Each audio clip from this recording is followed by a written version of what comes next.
Olha só essa. Tem um vídeo da Mariana no telefone dela. Ela achando que eu não sei de nada. Olha o que ela fala. Amor, só mais uns meses fingindo e a gente divide os 50 milhões. Ele é um idiota, nem desconfia. E tem mais. Tem as fotos das viagens que ela fazia a trabalho. Ah, ela trabalhava mesmo. Na cama de outro cara.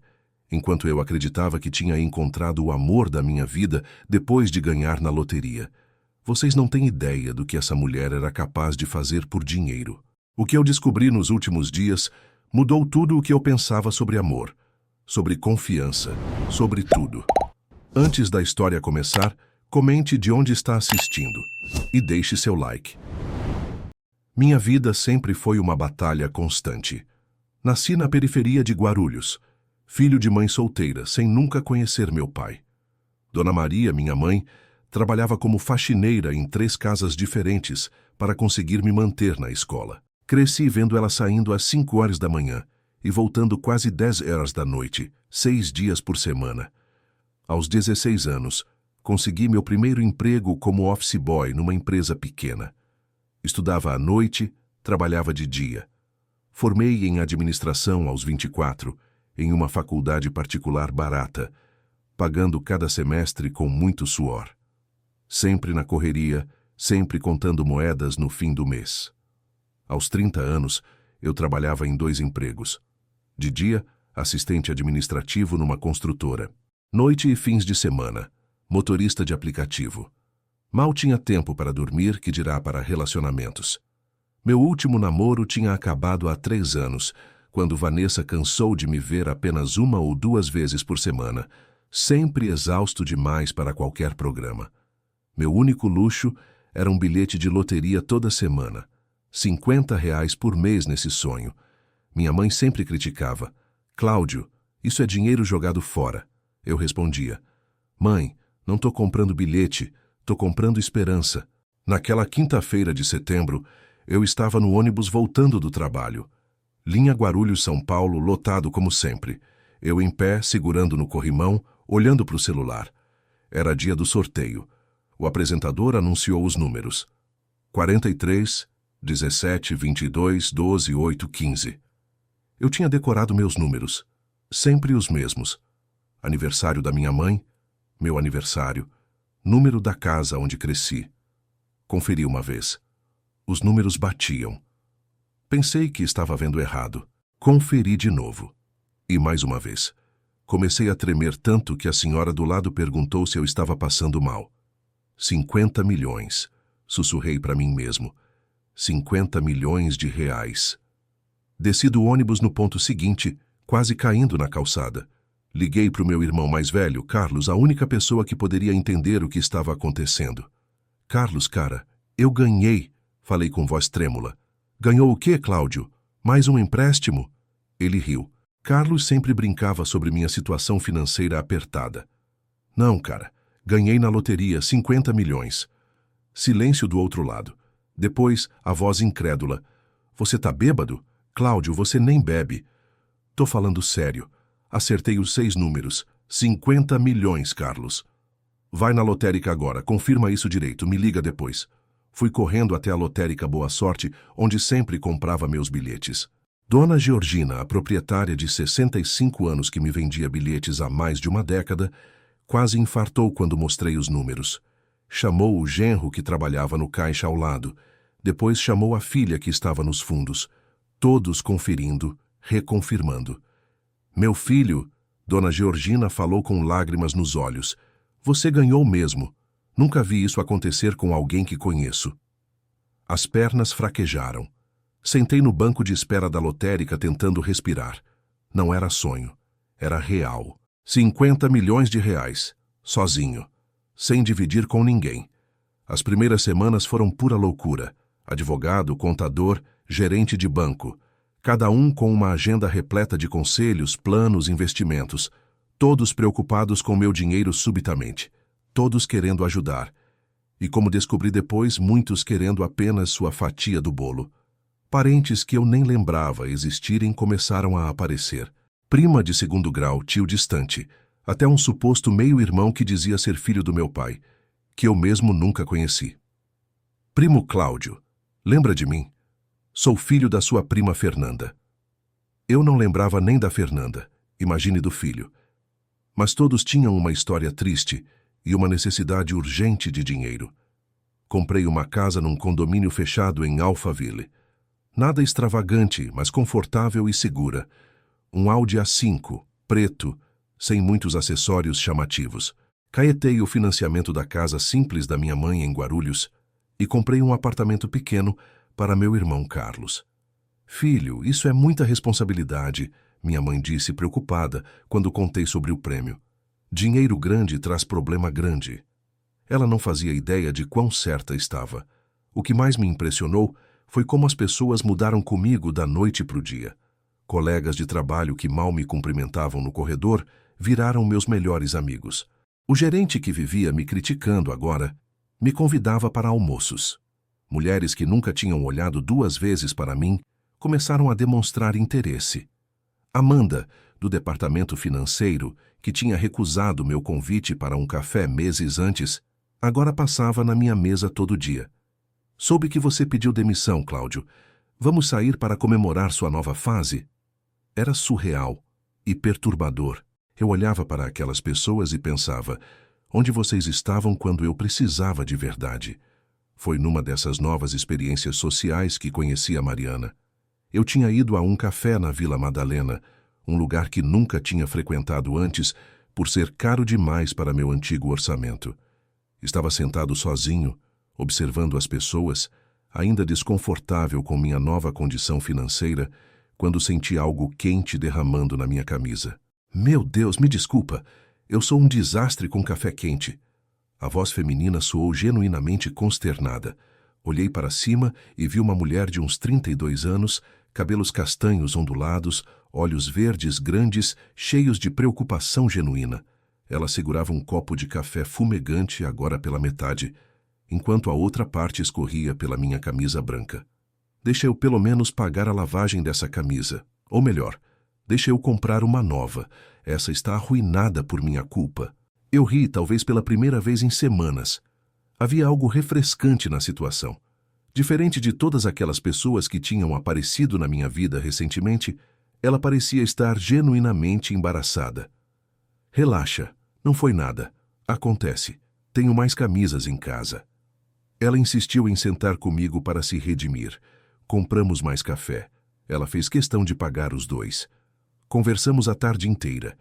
Ela era professora de História, formada pela USP, com mestrado em História Latino-Americana. Falava sobre livros que amava, sobre arte contemporânea, sobre viagens que sonhava fazer para Machu Picchu e Ilha de Páscoa. Sempre quis ver as estátuas Moai pessoalmente. Imagina o esforço daquela civilização para criar algo tão monumental com ferramentas primitivas. O que mais me chamou a atenção foi que ela não perguntou nada sobre mim. Não quis saber onde eu trabalhava, que carro eu tinha, onde morava. Só queria conversar sobre histórias, experiências, visões de mundo. Quando trocamos números de telefone já era noite. O café estava fechando. Sabe, Cláudio, ela disse, guardando o celular na bolsa de couro surrada. Foi o melhor acidente da minha vida derrubar café em você. Nossos encontros eram surpreendentemente simples.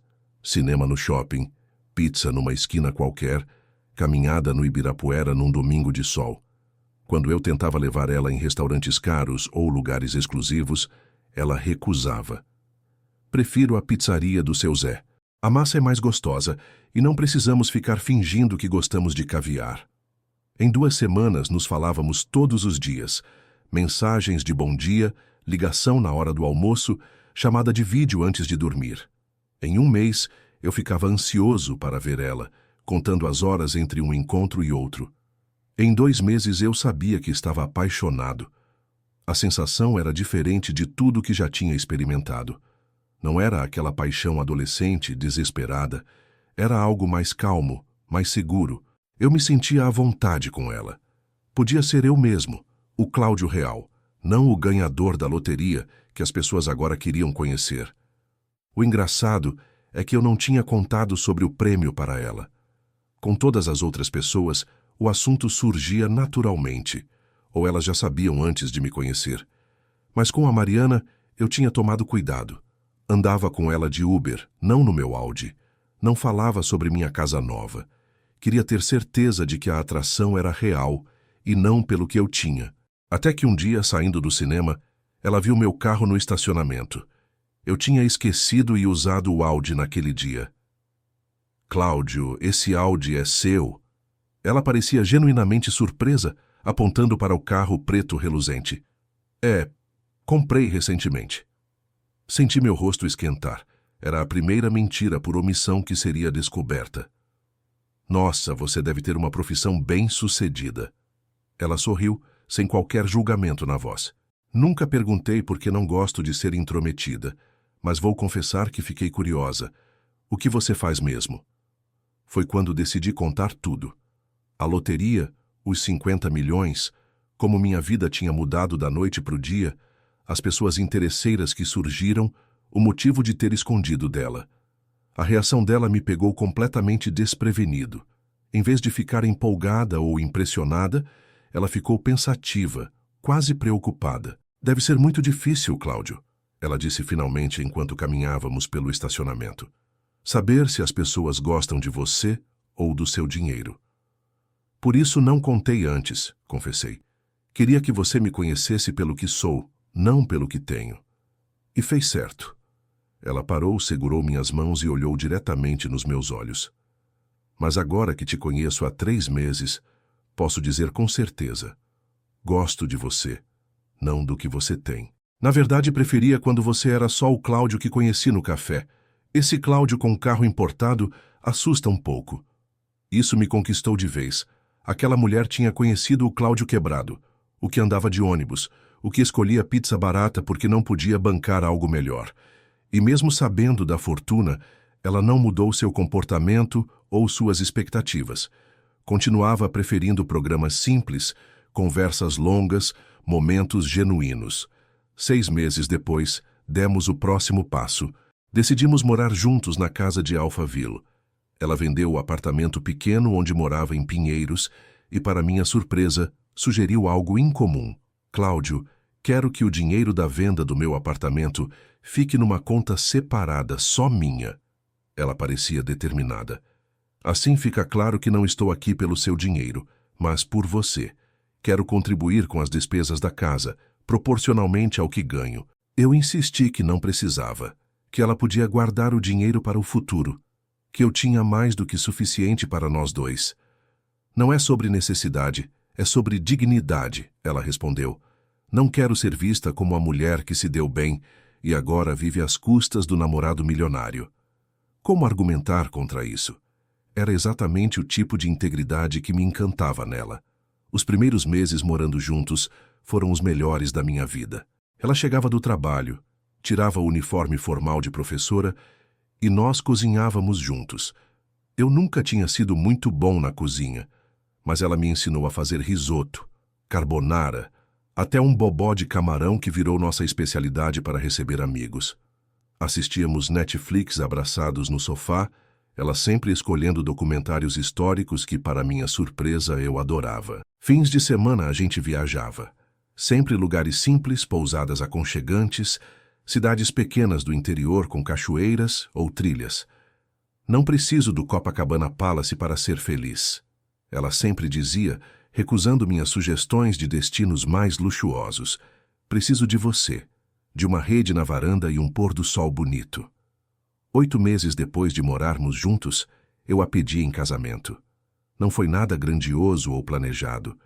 Estávamos na cozinha, numa noite de domingo. Ela fazendo brigadeiro, que descobri ser seu doce favorito desde a infância, cantarolando baixinho uma música que não conhecia. Olhei aquela mulher concentrada mexendo a panela, com um sorriso leve nos lábios e pensei, é ela para sempre. Mariana. Oi, amor, já tá quase pronto, mais 2 minutinhos. Casa comigo. Ela largou a colher de pau e se virou, os olhos arregalados. Sério? Não tinha anel, não tinha discurso preparado, não tinha joelho no chão. Só a certeza de que queria dividir minha vida com ela. Sério, confirmei. Não consigo imaginar minha vida sem você. Ela pulou no meu pescoço, derrubando a colher de brigadeiro no chão e disse, sim, várias vezes, antes mesmo de eu terminar de explicar por que a amava tanto. O casamento foi simples, como ela queria, apenas civil com as famílias presentes. Minha mãe, sempre desconfiada de relacionamentos rápidos, parecia finalmente aprovar Mariana, depois de vê-la recusar insistentemente qualquer acesso direto ao meu dinheiro. Essa moça gosta de você de verdade, filho, minha mãe comentou durante a pequena recepção. Cuida bem dela. Mariana não quis festa grande nem vestido caro. Prefiro gastar com a lua de mel, disse quando sugeri uma celebração mais elaborada. Momentos valem mais que coisas. Fomos para o Nordeste. Ficamos numa pousada pequena em Caraíva. Água cristalina, comida caseira, redes na varanda, pôr do sol espetacular na praia deserta. Ela estava radiante, como nunca tinha visto antes. Bronzeada, relaxada, rindo por qualquer motivo. Obrigada por tornar minha vida um conto de fadas, Cláudio, ela disse na nossa última noite, enquanto observávamos as estrelas na praia. Nunca pensei que seria tão feliz. Foi a última vez que a vi genuinamente feliz ao meu lado. Ou talvez, pensando bem, foi a última vez que acreditei na felicidade que ela demonstrava. Os primeiros sinais surgiram logo 2 semanas depois da lua de mel. Voltamos de Caraíva numa segunda-feira. Na quarta-feira, ela começou o novo semestre letivo na escola particular, onde dava aulas de história para o ensino médio. Naquele mesmo dia, recebi uma mensagem por volta das 17 horas. Amor, vou chegar tarde hoje. Reunião de coordenação. Achei estranho. Respondi, reunião? Mas você começou anteontem. Mas já sabem que sou dedicada, ela explicou. Me convocaram para ajudar na organização do Festival Cultural do semestre. Não questionei mais. Mariana sempre falava com orgulho de como era uma professora exemplar, sempre a primeira a chegar e a última a sair. Chegou quase meia-noite naquele dia, parecendo exausta. Reunião até essa hora? Perguntei, servindo um prato de comida que tinha guardado para ela. Você sabe como é escola particular, ela suspirou, jogando a bolsa no sofá. Eles absorvem nosso tempo como vampiros. Planejamos o festival inteiro hoje. Vai ser em outubro. Dormimos cedo, eu pensando que ela estava apenas cansada do primeiro dia de trabalho após as férias. Quinta-feira, outra reunião. Sexta, evento de integração da escola. Sábado, curso de capacitação obrigatório. Domingo, encontro de professores para alinhamento pedagógico. Quando percebi, uma semana tinha se passado e tínhamos passado juntos apenas algumas horas pela manhã, antes dela sair, e alguns minutos à noite, quando chegava tarde e cansada demais para conversar. Amor, você não acha que está trabalhando demais? Perguntei no domingo à noite, quando ela voltou do tal encontro de professores. Nem na lua de mel você estava tão cansada. Ela me olhou de um jeito diferente, quase defensivo. Cláudio, preciso me dedicar. Agora que casamos, quero mostrar que sou responsável. Não quero que pensem que vou relaxar no trabalho só porque casei com um homem de posses. Como questionar dedicação profissional? Ela sempre tinha sido assim, focada na carreira. Era uma das coisas que eu admirava nela. Sua ética de trabalho impecável, seu compromisso com os alunos. Outubro passou voando. Mariana chegava tarde, saía cedo, sempre com justificativas plausíveis. Coordenação, reunião, evento, capacitação. De vez em quando me mostrava fotos de eventos na escola, sempre rodeada de outros professores, sempre sorrindo em meio às atividades. Fim de semana agora era tenho que corrigir provas ou preciso preparar material para o festival. Nossas viagens de fim de semana pararam completamente. Os programas de Netflix também. Ela sempre tinha algo mais importante para fazer. Foi quando novembro trouxe mudanças mais visíveis e preocupantes. Os abraços, antes longos e apertados, se tornaram mecânicos, quase obrigatórios. Os beijos, antes demorados, agora eram rápidos, como cumprimentos entre conhecidos. Na cama, ela dormia virada para o outro lado, sempre alegando cansaço quando eu tentava me aproximar. Tudo bem, amor? Perguntei uma noite depois de mais uma tentativa frustrada de intimidade. Só cansada. Ela não se virou para me responder. Tu sabe como tá puxado na escola. Final de ano é sempre assim. Tentei ser compreensivo. Quem nunca passou por uma fase difícil no trabalho? Quem nunca esteve tão exausto que mal conseguia pensar em romance? Se precisar conversar, estou aqui, ofereci, beijando seu ombro. Talvez um fim de semana longe de tudo ajude. Podemos ir para aquela pousada em Campos do Jordão que você sempre comentou. Preciso descansar, Cláudio, ela respondeu sem entusiasmo. Fica você à vontade para ir sozinho onde quiser. Eu vou aproveitar para adiantar o trabalho e recuperar o sono. Sozinho? Como assim sozinho? Que sentido fazia viajar sozinho depois de casado? Dezembro chegou com o Natal da escola. Primeiro ela disse que seria um evento simples, depois que seria uma semana inteira de preparação. Vai ser bem corrido, explicou enquanto arrumava uma mala pequena. Talvez eu durma na casa da diretora às vezes, sabe como é.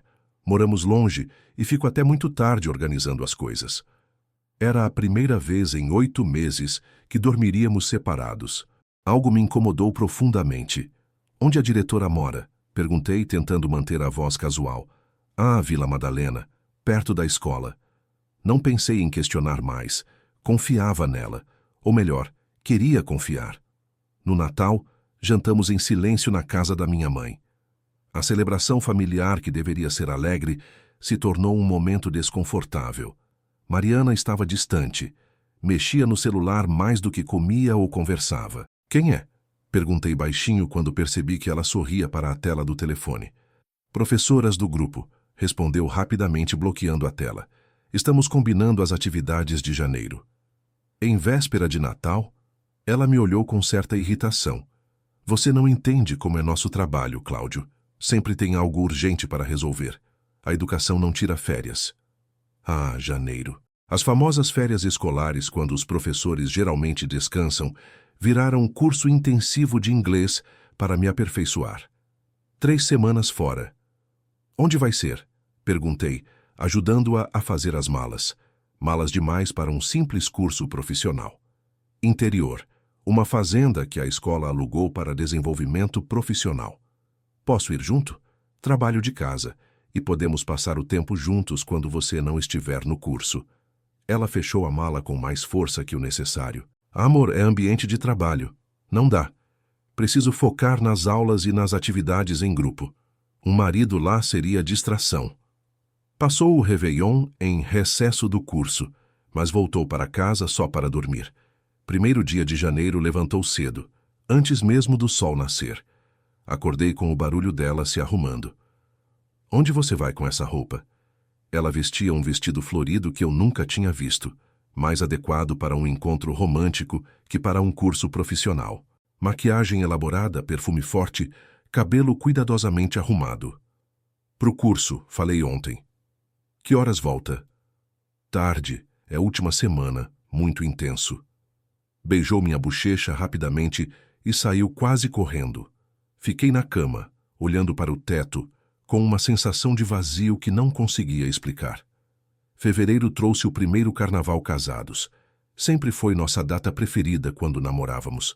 Foliões dedicados, adorávamos os blocos de rua, fantasias improvisadas, marchinhas antigas.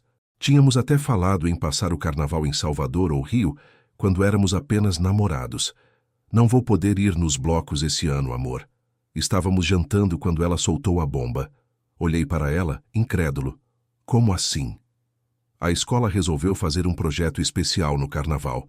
Aulas de reforço para os alunos com dificuldade. Voluntário, mas pagam extra. Não posso recusar.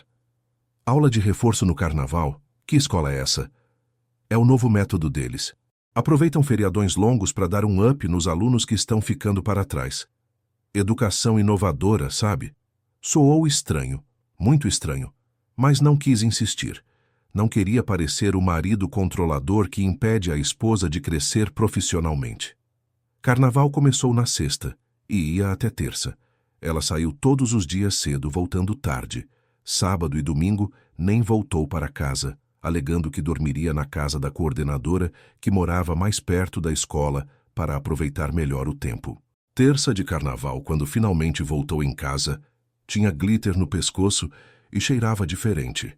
Não era o perfume dela, aquele que eu tinha dado de presente de casamento. Era algo mais masculino, mais intenso. Como foi o reforço? Perguntei, mantendo o tom casual enquanto ela jogava a bolsa no sofá. Cansativo. Os meninos estavam agitados demais. Normal em época de carnaval. Você foi pro bloco depois? Ela congelou no lugar. Virou-se lentamente, os olhos levemente arregalados. Que bloco? Você tá com glitter no corpo, no pescoço. Ela passou a mão rapidamente pela pele. Ah, isso. Uma aluna que estava ajudando derrubou sem querer. Vai lavando. Pedi uma pizza. Comemos assistindo um filme qualquer na Netflix. Ela não parava de mexer no celular, sorrindo para a tela de vez em quando. Pode largar o telefone? Estamos jantando. Minha voz saiu mais dura do que pretendia. Desculpa. Ela bloqueou a tela rapidamente. Os pais mandam dúvidas sobre a matéria direto. Não sabem respeitar horário. Por volta das 3 da manhã, acordei com sede. Fui até a cozinha beber água. O celular dela estava na mesinha da sala, carregando. A luz de notificação piscava. Nunca tinha vasculhado o celular de ninguém na vida. Não era meu estilo. Sempre acreditei que confiança era a base de qualquer relacionamento. Mas algo me fez parar ali, olhando para aquele aparelho, como se ele contivesse todas as respostas que eu precisava. A tela acendeu com uma notificação. Era uma mensagem. Só vi o início. Amanhã vão descobrir que... Descobrir o quê? Meu coração acelerou instantaneamente. Pensei em desbloquear o celular, mas não sabia a senha. Ou sabia? Tentaria depois. Voltei para o quarto em silêncio. Ela dormia profundamente. Ou fingia dormir. Passei a noite em claro, olhando para o teto, imaginando 1000 cenários diferentes, todos dolorosos. Quarta-feira, pós-carnaval, ela acordou mais cedo ainda. Já vai? Perguntei, fingindo que tinha acabado de acordar. Hoje é reunião geral. Avaliar como foi o reforço. Ela saiu correndo, tão apressada que esqueceu o celular carregando na sala. Por alguns minutos fiquei paralisado, olhando para aquele aparelho. Eu sabia que estava errado, sabia que não devia, mas algo gritava dentro de mim. A dúvida era pior que qualquer verdade. Peguei o telefone. Precisava de uma senha. Tentei o aniversário dela. Não funcionou. Tentei o meu. Nada. Nossa data de casamento? Também não. Então me lembrei. No início do namoro, ela sempre usava nosso aniversário de namoro como senha para tudo. Seria possível que ainda usasse? Digitei 15/10/2022. A tela desbloqueou. Mãos tremendo, abri o aplicativo de mensagens. Primeiro chequei o grupo da escola. Conversas normais sobre matéria, atividades, reclamações usuais de professores sobre alunos e pais. Nada demais. Aí vi um chat que não era identificado por nome. Era apenas um número. Place 55 11 9. Abri. Senti a terra tremendo embaixo dos meus pés. As últimas mensagens daquela conversa. Amanhã vão descobrir que não teve reforço nenhum no carnaval, kkk. Relaxa, ele nunca vai saber. É muito inocente. Que festa ontem. Teu amigo sabe mesmo como agradar. Shhh, apaga essas mensagens. A gente conversa pessoalmente. Rolei a tela para cima, mãos tremendo tanto que quase derrubei o celular. Mais mensagens, fotos, vídeos. Um homem que eu nunca tinha visto. Uns 40 anos, cabelo grisalho nas têmporas, corpo definido de academia. Em algumas fotos estavam juntos em restaurantes, em outras, praias que não reconheci, em outras mais íntimas, não consegui continuar olhando. Meu mundo desabou naquele segundo. As mãos tremiam tanto que derrubei o celular. Peguei de volta, fiz screenshot das conversas importantes, salvei as fotos comprometedoras na minha nuvem e devolvi o aparelho para o carregador. Sentei na cama, atordoado. Não conseguia respirar direito. Como ia olhar na cara dela quando voltasse? Como iria confrontá-la? O que diria? 8 meses de casamento. E eu descobrindo que metade desse tempo foi mentira. Que seu amor por mim, tão convincente, tão puro na aparência, era apenas uma fachada. E algo me incomodava ainda mais. As conversas que vi no celular indicavam que eles planejavam algo maior. Não era só o caso extraconjugal, a traição emocional e física. Era algo sobre dividir dinheiro, sobre me enganar. Sobre ser convincente até o final. Que final era esse? 2 horas depois ela voltou. Entrou como sempre, beijou minha bochecha rapidamente, comentou sobre o calor lá fora e foi direto para o banheiro. Quando saiu, eu estava na sala fingindo assistir TV. Como foi a reunião? Perguntei sem desviar os olhos da tela. Boa. Discutimos as próximas atividades. Que tipo de atividades? Do primeiro bimestre. Coisas normais de escola. Projetos interdisciplinares, visitas a museus. Cada palavra saindo da boca dela era uma punhalada. Cada mentira, cada história inventada me fazia perceber o quanto tinha sido enganado. Eu mal reconhecia a mulher à minha frente. Era como se uma estranha tivesse tomado o lugar da Mariana que eu conhecia. A tarde passou devagar. Ela sentada à mesa da cozinha, supostamente corrigindo provas. Eu no sofá, notebook no colo, fingindo trabalhar em meus investimentos. Na verdade, estava revivendo cada screenshot mental daquelas conversas, buscando mais pistas, tentando entender a extensão da traição. A noite chegou e decidimos pedir comida. Pedimos tailandês. Sempre foi nosso favorito desde o início do relacionamento. Sentamos para jantar. Silêncio constrangedor entre nós. Você tá estranho hoje, Cláudio, ela comentou, me observando com atenção. Estranho como? Sei lá, distante. Talvez seja você que tá distante há meses. Ela parou de mastigar. Pousou o garfo lentamente ao lado do prato. O que quis dizer com isso? Você não acha que mudou depois do casamento? Todo mundo muda depois de casar. Ela respondeu defensivamente. É normal. A rotina muda. As responsabilidades aumentam. Até que ponto isso é normal, Mariana? Ela desconversou. Mudou de assunto rapidamente, falando sobre uma viagem que queria fazer nas férias de julho para Bonito. A ironia cruel de falar de planos futuros juntos enquanto ela me traía não passou despercebida. Durante os dias seguintes, quinta-feira, sexta, sábado, mantive a rotina fingida. Ela saindo cedo, voltando tarde, sempre com desculpas de trabalho. Eu, observando cada movimento, cada detalhe, cada mentira. Era como ter desenvolvido uma visão raio-x da falsidade. No domingo, ela saiu para um almoço com as meninas, colegas de trabalho que eu tinha conhecido superficialmente em eventos da escola. Voltou 6 horas depois, quando já estava escurecendo. Como foi com suas amigas? Perguntei, tentando manter o tom casual. Bom, fomos no shopping, depois almoçamos. Onde almoçaram? Outback do Shopping Morumbi. Legal. Com quem você foi mesmo?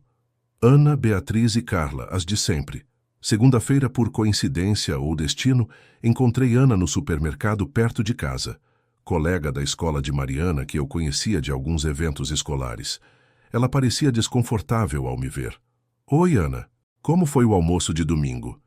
Que almoço? Ela perguntou genuinamente confusa. Vocês não foram no Outback? Domingo eu estava na praia com a família. Nem vi a Mariana fim de semana passado. Ana percebeu que tinha dito algo errado. Ficou visivelmente constrangida. Talvez ela tenha ido com outras colegas. Deve ter confundido, desculpa. Chegou em casa arrasado. Prova concreta de que ela mentia. Não só mentia. Mentia olhando nos meus olhos, sem o menor sinal de culpa ou hesitação. Quem era essa mulher, afinal?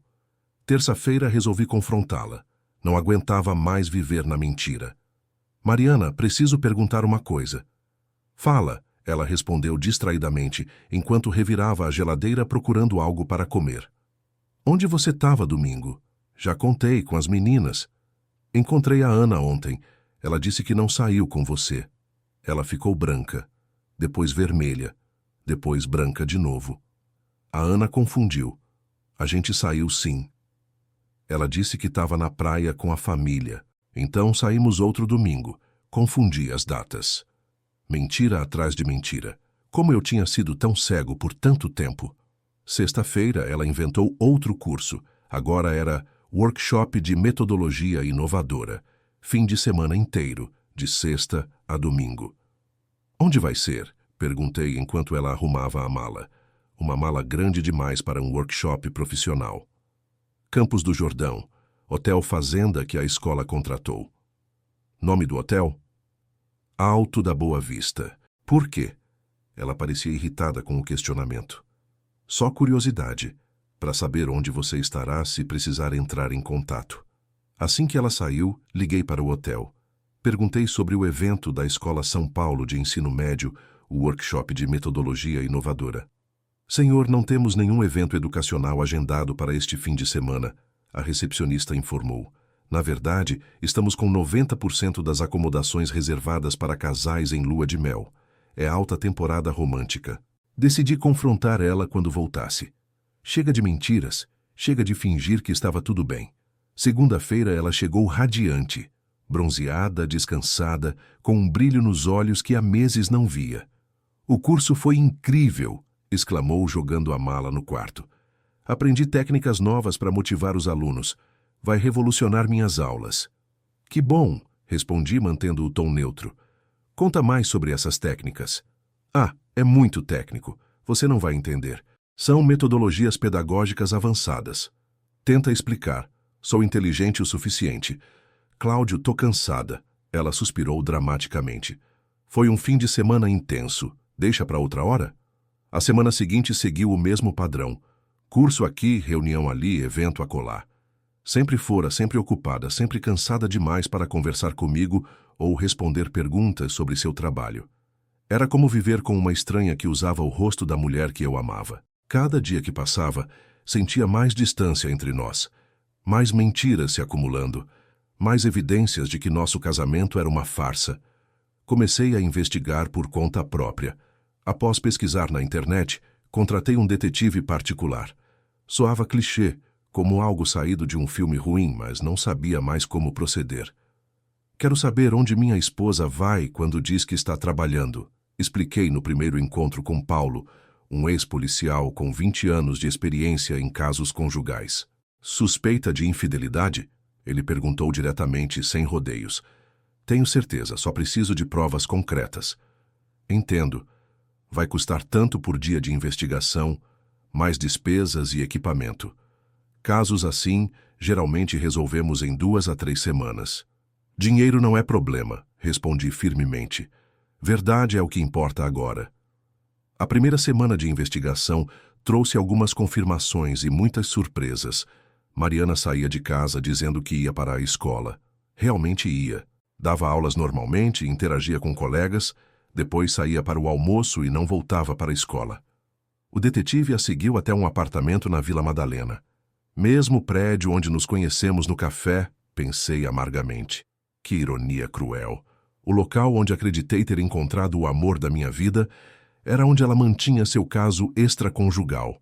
O relatório detalhado chegou 3 dias depois. Fotos, horários, tudo documentado meticulosamente.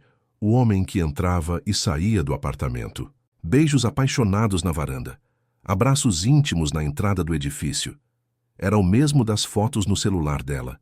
O segundo relatório trouxe informações ainda mais perturbadoras. O relacionamento deles acontecia há mais de 2 anos, bem antes de ela me conhecer no café. O cara se chamava Ricardo Mendes, empresário do ramo imobiliário, casado, 3 filhos adolescentes. Morava em um condomínio de luxo no Morumbi. Era ele quem tinha bancado o apartamento na Vila Madalena. Ele quem pagava as viagens dela quando dizia que era da escola. Ele quem sustentava a vida dupla dela, enquanto eu, ingenuamente, acreditava ser o único homem na vida daquela mulher. O terceiro relatório foi o golpe final. A viagem para Campos do Jordão nunca foi curso de capacitação. Foi um fim de semana romântico dos dois numa pousada exclusiva, com direito a jantar à luz de velas, passeio de charrete pela cidade, café da manhã servido na cama. Enquanto isso, eu em casa, acreditando que ela estava aprendendo métodos pedagógicos inovadores para melhorar suas aulas. As fotos eram claras demais para negar. O beijo apaixonado na varanda da pousada. Os dois de mãos dadas caminhando pela cidade. A intimidade evidente nos olhares, nos toques, na linguagem corporal. Como confrontar alguém que mente tão naturalmente? Como olhar nos olhos de quem você ama e saber que tudo é farsa? Como lidar com a descoberta de que os momentos mais sinceros da sua vida foram apenas uma encenação elaborada? E o pior de tudo, as conversas que vi no celular indicavam que planejavam algo maior. Não era só o caso extraconjugal, Era algo sobre dividir dinheiro, sobre me enganar até o final, sobre como ela estava sendo convincente no papel de esposa apaixonada. Que final era esse? O que eles realmente planejavam? Decidi ir atrás de respostas definitivas. Marquei um novo encontro com o detetive para segunda-feira. Preciso saber mais sobre esse Ricardo e preciso de todas as provas que conseguir sobre o verdadeiro relacionamento deles. Até onde quer que eu vá? O detetive perguntou, percebendo minha determinação. Até descobrir a verdade toda.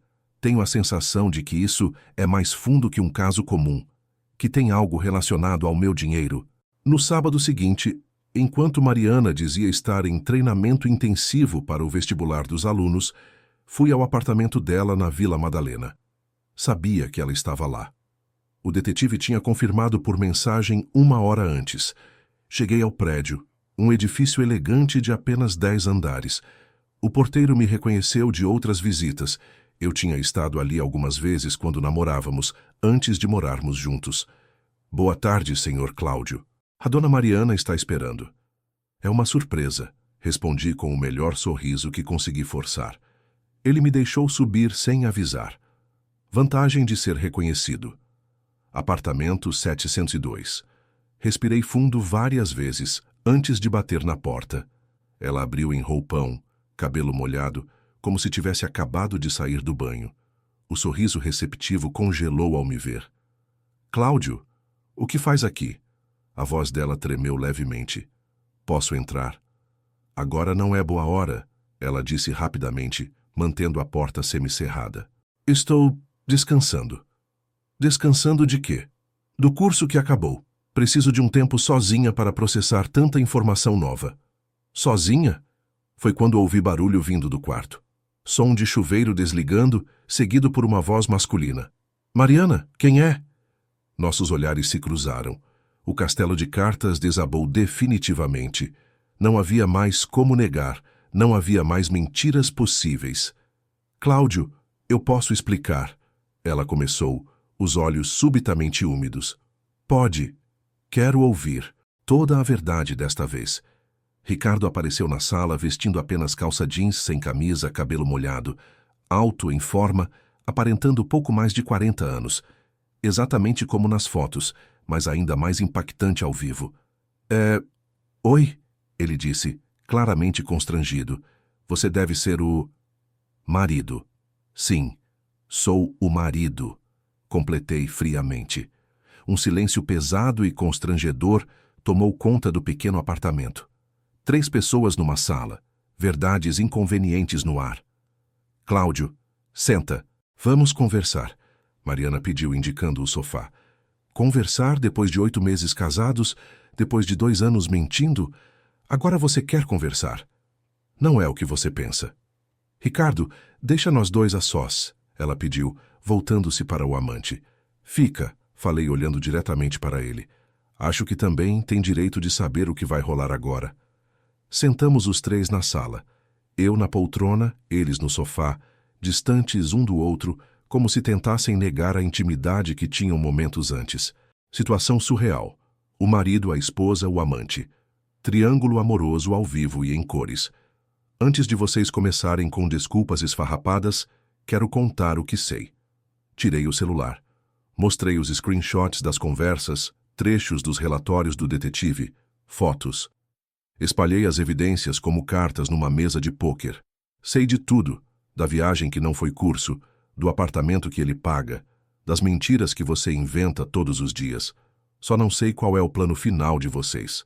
Mariana olhou para Ricardo. Ele acenou negativamente com a cabeça. Que plano final? Ela perguntou, tentando parecer confusa. Li as conversas do seu celular, sobre dividir dinheiro, sobre me convencer, sobre o que ia acontecer comigo. Agora sim, eles entenderam que era jogo perdido. O olhar trocado entre eles foi revelador. Pânico, resignação, derrota.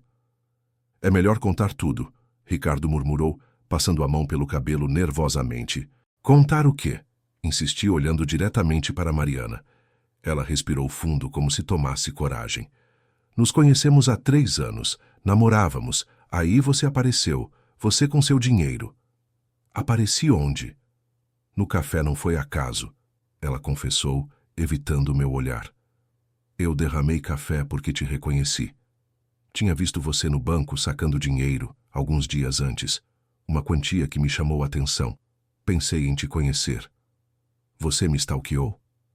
A realidade era ainda pior do que eu imaginava. Descobri sobre a loteria, conversei com o Ricardo. Decidimos que valia a pena investir. Investir em quê? Em você. Em enganar você. Em casar para ter direito à metade dos bens. As palavras caíram como murros no estômago. Não conseguia processar completamente o que estava ouvindo. Não era apenas uma traição passional. Era um golpe calculado, planejado, executado com precisão cirúrgica. Vocês planejaram tudo desde o início? Não pretendia gostar de você, ela disse baixinho, como se isso pudesse amenizar o impacto. No começo era só trabalho, mas você era legal, gentil. Era fácil amar alguém gentil quando você tem 50 milhões de razões. Ricardo completou cinicamente. Mas você continuou namorando com ele durante nosso relacionamento? Continuei. Não conseguia largar. Era como viver duas vidas. E eu financiava as duas. Silêncio pesado tomou conta do apartamento. Lá fora a vida continuava.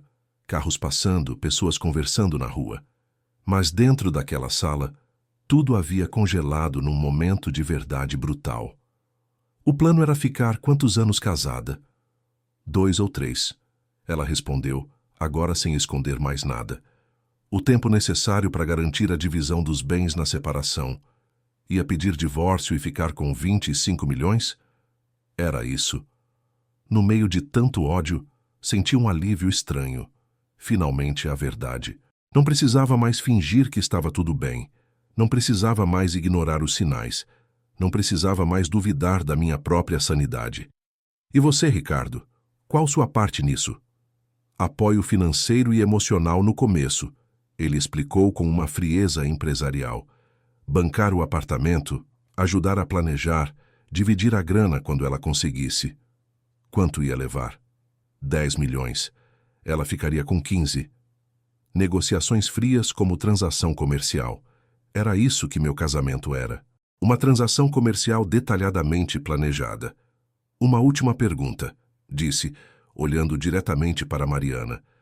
Você sentiu algo real por mim alguma vez?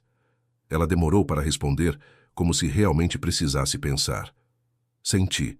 Por isso tudo ficou tão complicado, não era para ser assim. Mas não o suficiente para desistir dos 25 milhões. Não. Bom, pelo menos são honestos agora. Levantei e peguei as evidências da mesa.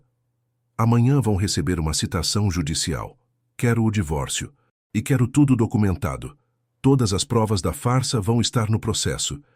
Cláudio, pensa bem. Ricardo interveio, subitamente preocupado. Brigar na justiça vai ser desgastante para todo mundo. Podemos resolver isso civilizadamente. Civilizadamente? Ri amargamente. Como planejar um golpe de 25 milhões? Podemos negociar, ele tentou argumentar. Talvez um valor menor, sem exposição. Para você é fácil falar em exposição, respondi. Como reagiria sua esposa se soubesse? Seus filhos? Seus clientes? Porque eu vou contar tudo para todo mundo. Não faz isso, Ricardo pediu, agora visivelmente nervoso. Por que não? Tenho o direito de contar minha versão, não tenho? Minha família não pode saber, meus negócios... Problema seu, deveria ter pensado nisso antes. Saí do apartamento caminhando como um zumbi. 8 meses de casamento. 2 anos sendo enganado. Uma vida inteira para aprender que amor não se compra, mas que pode ser muito bem fingido. Na rua parei um táxi. Não confiava em mim mesmo para dirigir naquele estado. Olhei pela janela enquanto o carro atravessava a cidade. São Paulo nunca me pareceu tão solitária, tão impessoal, tão fria. Domingo seguinte, acordei com 43 chamadas perdidas no celular. Minha mãe, meu irmão, vizinhos do condomínio, até jornalistas. A história tinha vazado, não sei como, não sei por quem. Homem de Guarulhos é vítima de golpe milionário da esposa. Estampava a manchete do G1. Em 2 horas o caso estava em todos os sites de notícias do país. Ganhador da loteria descobre que casamento era armação para a divisão de bens. dizia outro portal. Professora de história e empresário casado planejavam um golpe de 25 milhões de reais, anunciava o UOL. Minha primeira reação foi desespero. Não queria exposição. Só queria resolver na justiça e seguir minha vida. Descobrir como recomeçar, como confiar novamente em alguém. Mas não havia como controlar. O telefone tocava incessantemente. Repórteres se aglomeravam na porta do prédio. Vizinhos paravam no elevador para perguntar se os rumores eram verdadeiros. É verdade que sua esposa só casou pelo dinheiro? Prefiro não dar entrevista agora. Como você se sente sendo enganado assim? Sem comentários. Meu advogado, Dr. Renato, ligou urgentemente. Cláudio, essa exposição pode ajudar nosso caso. Vai gerar pressão pública. Eles vão querer resolver rapidamente para evitar mais escândalos. Não quero virar circo, respondi exausto. Quero minha privacidade de volta. Entendo. Mas repense. Sua história pode alertar outras pessoas. Pode evitar que outros passem pelo que você está passando. Nunca tinha pensado por esse ângulo. Seria possível transformar aquela dor em algo útil? Ricardo apareceu na porta do meu apartamento na terça-feira. Estava visivelmente desesperado. Olheiras profundas, roupa amarrotada. Nada parecido com o homem confiante que tinha visto dias antes. Cláudio, a gente precisa conversar, implorou quando abri a porta. Não temos nada para conversar. Minha família está sabendo de tudo. Minha esposa quer divórcio. Meus filhos estão sofrendo bullying na escola. Minha reputação... Deveria ter pensado nisso antes. Você não entende, ele insistiu. Tenho empresa, funcionários, reputação no mercado. Isso vai me destruir. Reputação? Ri amargamente. Você construiu um apartamento para minha esposa com meu dinheiro, cara. Que reputação? Olha, a gente pode chegar num acordo, ele propôs nervoso. Que tipo de acordo? Você retira a denúncia para as entrevistas. A gente te paga uma compensação. Compensação? Você acha que tem dinheiro suficiente para comprar minha dignidade? 20 milhões, ele disse rapidamente. Metade do que você perderia no divórcio mesmo. A gente devolve sem processo, sem mais exposição. Sai da minha frente antes que eu faça algo que vou me arrepender, ele insistiu. Falou em ação judicial contra mim se eu não parasse as declarações públicas. Mencionou difamação, calúnia, danos morais. Tente, falei fechando a porta na cara dele. Quarta-feira, programa de TV local me ligou. Queremos sua versão da história. Sem sensacionalismo, apenas a verdade. Não sei se quero dar entrevista. Entendemos, mas essa história está correndo solta. Melhor você contar sua versão oficial do que deixar que inventem detalhes. Aceitei, após conversar com meu advogado. Seria minha primeira entrevista da vida. Estúdio, câmeras, luzes, maquiagem. Tudo novo e surreal para mim. A apresentadora, uma mulher de meia idade com experiência em jornalismo investigativo, foi gentil e profissional. Conta pra gente como começou essa história. Respirei fundo.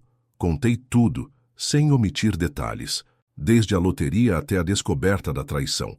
20 minutos de relato sincero e doloroso. Como você não percebeu antes? A jornalista perguntou sem julgamento na voz. Quando você ama alguém, tende a acreditar, principalmente quando a pessoa é convincente. Ela era convincente? Era atriz. Interpretava o papel de esposa apaixonada perfeitamente. Cada gesto, cada olhar, cada palavra de amor parecia genuína. E o plano era ficar casada há quanto tempo? 2 ou 3 anos. Tempo suficiente para garantir direito aos bens. Qual foi seu sentimento quando descobriu? Primeiro incredulidade, depois raiva, depois uma tristeza profunda. Por quê? Porque você questiona tudo. Cada momento feliz vira mentira. Cada declaração de amor vira teatro. Você revê toda a sua vida e percebe que foi apenas um personagem na história de outra pessoa. O programa repercutiu nacionalmente. As visualizações ultrapassaram 2 milhões. Milhares de comentários inundaram as redes sociais. Muito corajoso expor isso publicamente. Eu passei por algo parecido, obrigada por contar. Homens também são vítimas desses golpes, importante desmistificar. Outros programas começaram a me chamar. Mas você, Encontro, de noite. Minha história, de repente, tinha virado pauta nacional. Na quinta-feira encontrei Mariana no fórum. Primeira vez desde o confronto no apartamento. Ela estava magra, abatida, os cabelos sem o brilho de antes, olheiras profundas, sem maquiagem. Quase irreconhecível comparada à mulher radiante que eu conhecia. Oi, Cláudio, ela disse baixinho quando nos cruzamos no corredor. Mariana, as coisas saíram do controle, né? Você acha que tiveram controle alguma vez? Desde o começo foi mentira. Não tudo, ela insistiu, olhos marejados. Eu realmente gostava de você. Gosto ainda. Gostar não é amar. E mesmo gostando, você continuou mentindo, continuou planejando me enganar. Preciso que saiba que não era pessoal. Você é um cara legal. Não é pessoal? Minha voz subiu involuntariamente. 2 anos da minha vida não são pessoais. Meus sentimentos não são pessoais. Ela baixou a cabeça. Mereci tudo o que está acontecendo. E o Ricardo? Se afastou. Disse que não podia mais se envolver, que eu me virasse sozinha. Nem nos momentos difíceis o cara fica do seu lado. Vê como é o caráter das pessoas com quem você se envolveu. Eu sei. Me arrependo de tudo. Principalmente de ter te magoado. Arrependimento não desfaz o que passou.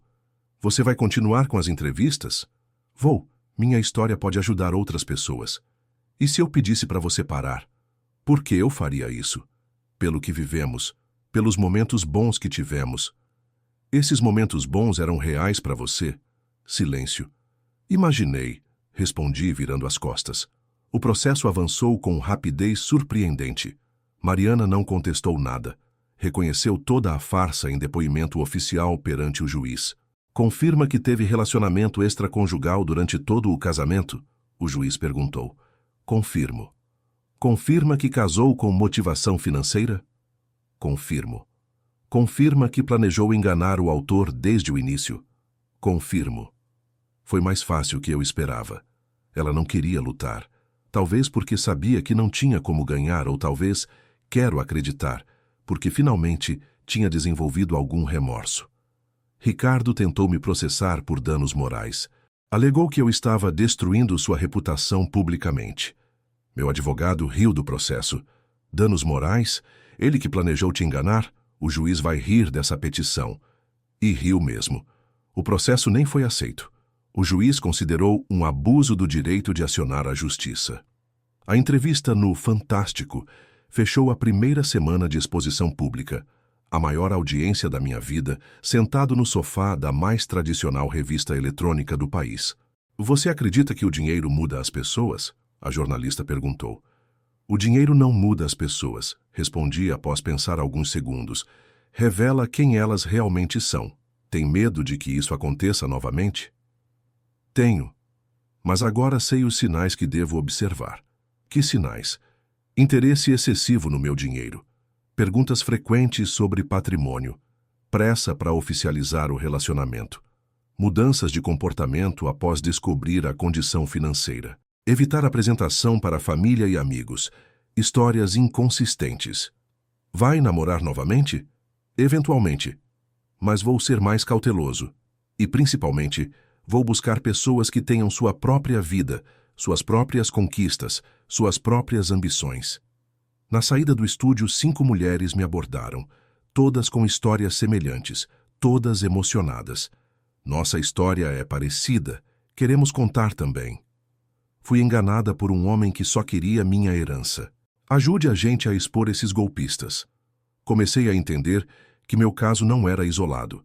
Era um problema social mais amplo, uma ferida aberta que muitas pessoas carregavam em silêncio, com vergonha ou medo de expor. Na segunda semana após a exposição pública, fui convidado para uma reunião na delegacia especializada em defraudações do DEIC, Departamento Estadual de Investigações Criminais. Vamos abrir inquérito sobre esses golpes amorosos, disse o delegado Paulo Martins. Sua exposição incentivou outras vítimas a denunciar. Quantos casos apareceram? Perguntei, surpreso com o impacto da minha história. 12 só nesta semana, mesmo modus operandi. Quer dizer que existe uma gangue organizada? Estamos investigando. Há indícios de que são grupos que mapeiam potenciais vítimas. Pessoas que adquiriram dinheiro recentemente, idosos com patrimônio, herdeiros. Sexta-feira, meu advogado me chamou com notícias. O casamento foi oficialmente anulado por vício de consentimento. E os bens? Todos preservados.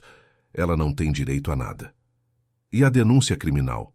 Ricardo vai responder por estelionato e formação de quadrilha. Mariana vai depor como testemunha colaboradora. Colaboradora?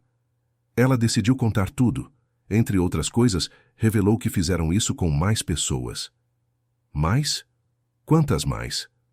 4 casos similares nos últimos 5 anos. Sempre homens que ganharam dinheiro súbito através de heranças, premiações ou vendas de empresas.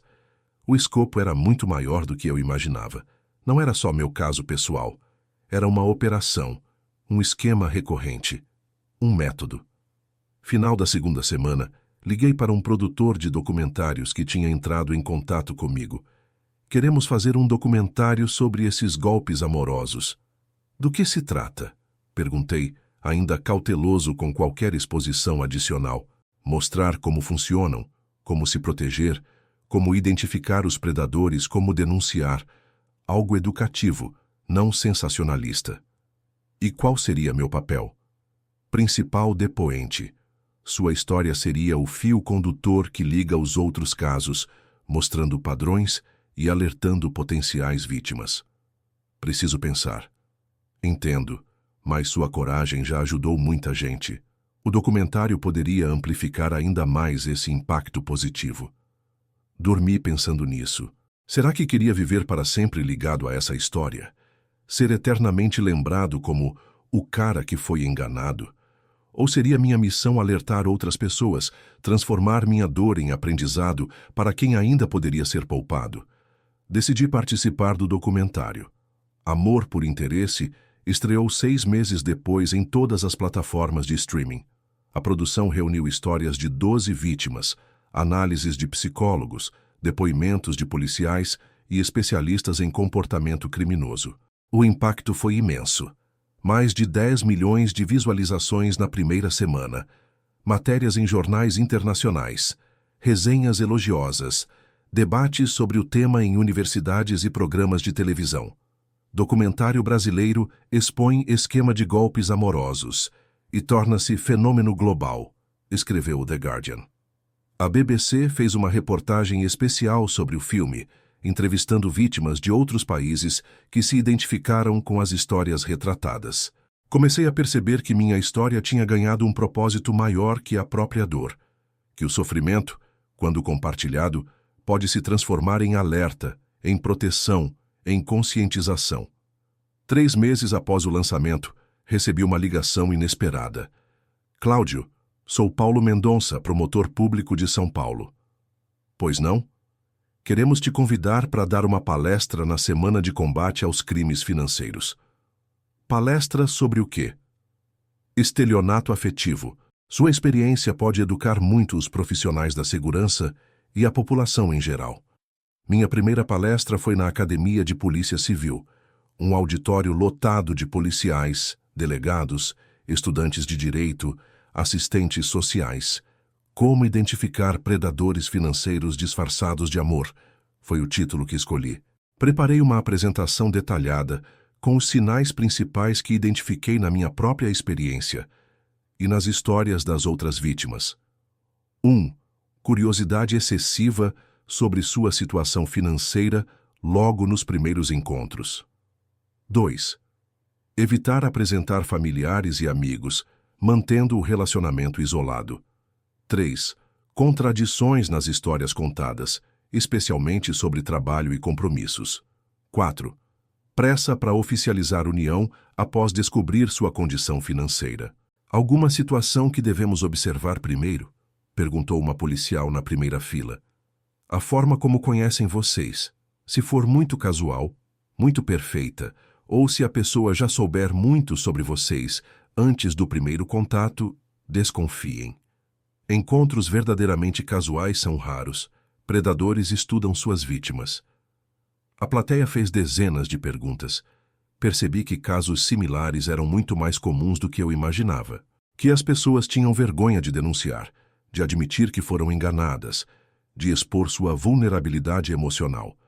Quantos casos assim vocês investigam por ano? Perguntei ao delegado responsável pela área.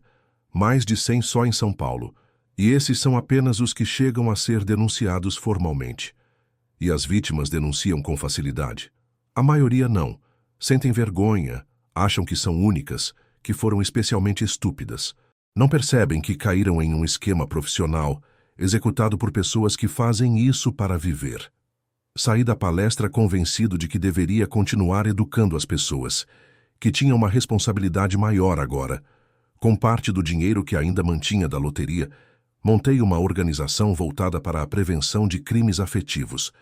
Parecia exagero no início, mas logo percebi que a necessidade era real e urgente. Instituto Alerta, Apoio Legal Emocional e Recuperação em Traições Afetivas, foi o nome escolhido. A primeira sede ficou em Alphaville, na casa onde tinha vivido com Mariana, completamente renovada e transformada em um centro de apoio. Contratei 5 funcionários, uma psicóloga especializada em traumas, um advogado com experiência em direito civil e penal e uma assistente social. Os atendimentos começaram devagar. Apenas 2 pessoas na primeira semana, ambas encaminhadas pela delegacia especializada. A 6ª pessoa a procurar ajuda foi José, engenheiro civil de 58 anos. Sua história me tocou profundamente. Namorei 2 anos com uma mulher que descobri ter outro marido. Ele contou, os olhos baixos, visivelmente envergonhado. Como descobriu? Perguntei. Ela pediu dinheiro emprestado para a cirurgia da mãe. Disse que era urgente, câncer avançado. Paguei sem questionar. Semana depois vi ela no shopping com outro homem e 2 crianças. Perguntou quem eram. Falou que eram sobrinhos. Mas o jeito deles tratando ela era família. O homem beijava ela como marido. O que fez? Investiguei. Contratei detetive particular, igual você. Descobri que ela era casada há 15 anos. O marido sabia de tudo. Financiavam o estilo de vida com dinheiro de otários como eu. José tinha gastado mais de 300 mil reais em 2 anos. Presentes, empréstimos nunca devolvidos, viagens, tratamentos médicos fictícios. Pior que o dinheiro foi perder a fé no amor, ele concluiu, a voz embargada. Tenho medo de me aproximar de qualquer mulher agora. Por isso estamos aqui, respondi, reconhecendo minha própria dor na dele. Para ajudar a devolver sua capacidade de confiar, para que um golpe não destrua sua vida afetiva para sempre. Os casos se multiplicaram exponencialmente nas semanas seguintes. Maria, médica de 45 anos, enganada por um personal trainer. Ele sempre precisava de dinheiro para alguma emergência. Moto quebrou, pai internado, despejo iminente, dívida de cartão. Quanto você deu durante o relacionamento? Perguntei. Mais de 150 mil em 6 meses, minha poupança inteira. Como descobriu a verdade? Ele me apresentou para os pais. Estavam vivos e perfeitamente saudáveis, bem de vida. Pai dele tem empresa de construção civil. Irmão é advogado corporativo. Tudo mentira sobre a família pobre e necessitada. Roberto, aposentado de 62 anos, nos procurou arrasado. Conheci no aplicativo de relacionamento. Perfil dizia que tinha 55 anos, mas era bem mais jovem, talvez 40. Ela parecia completamente apaixonada. Parecia? 15 dias depois já estava falando em casamento. Dizia que era amor à primeira vista, que nunca tinha sentido algo assim. Essa pressa é um sinal de alerta claro. Eu sei agora. Na época pensava que era romântico, que era sorte, que merecia aquela felicidade depois de ficar viúvo.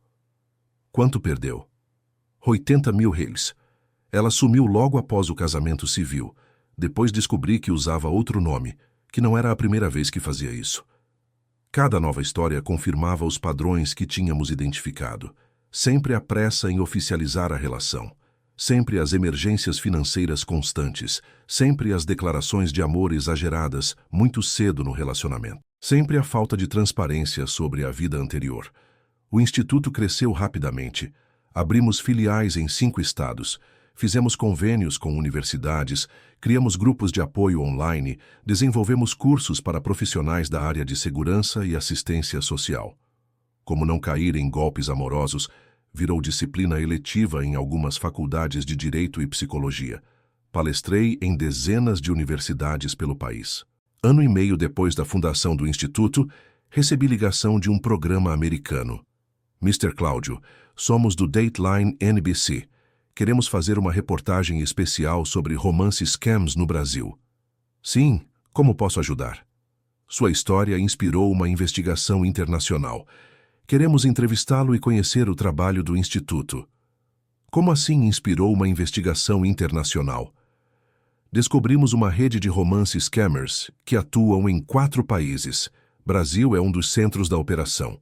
Mariana e Ricardo estão envolvidos? Indiretamente. Mas a organização é muito maior. Tem conexões com lavagem de dinheiro, tráfico humano e outros crimes. A gravação durou 3 dias. Alguns meses depois, a HBO também produziu uma série documental sobre o esquema. A Fraude do Amor ganhou o Emmy de melhor documentário investigativo, por expor com sensibilidade e rigor jornalístico um crime global subestimado que atinge milhares de vítimas anualmente. O Brasil, surpreendentemente, passou a ser referência mundial em combate a crimes afetivos devido ao trabalho pioneiro do Instituto. Fui convidado como consultor internacional. Dei palestras nos IBONs IWA, Europa, Ásia. Em todas elas, falava com franqueza sobre minha experiência, sem esconder a dor, sem esconder a vergonha inicial. How do Brazilian romantic scams work? Perguntou um agente do FBI durante o workshop em Washington. The key is emotional manipulation, combined with financial focus, expliquei. These criminals study their victims, create the perfect persona to match their emotional needs, and then slowly extract resources while building a fantasy relationship.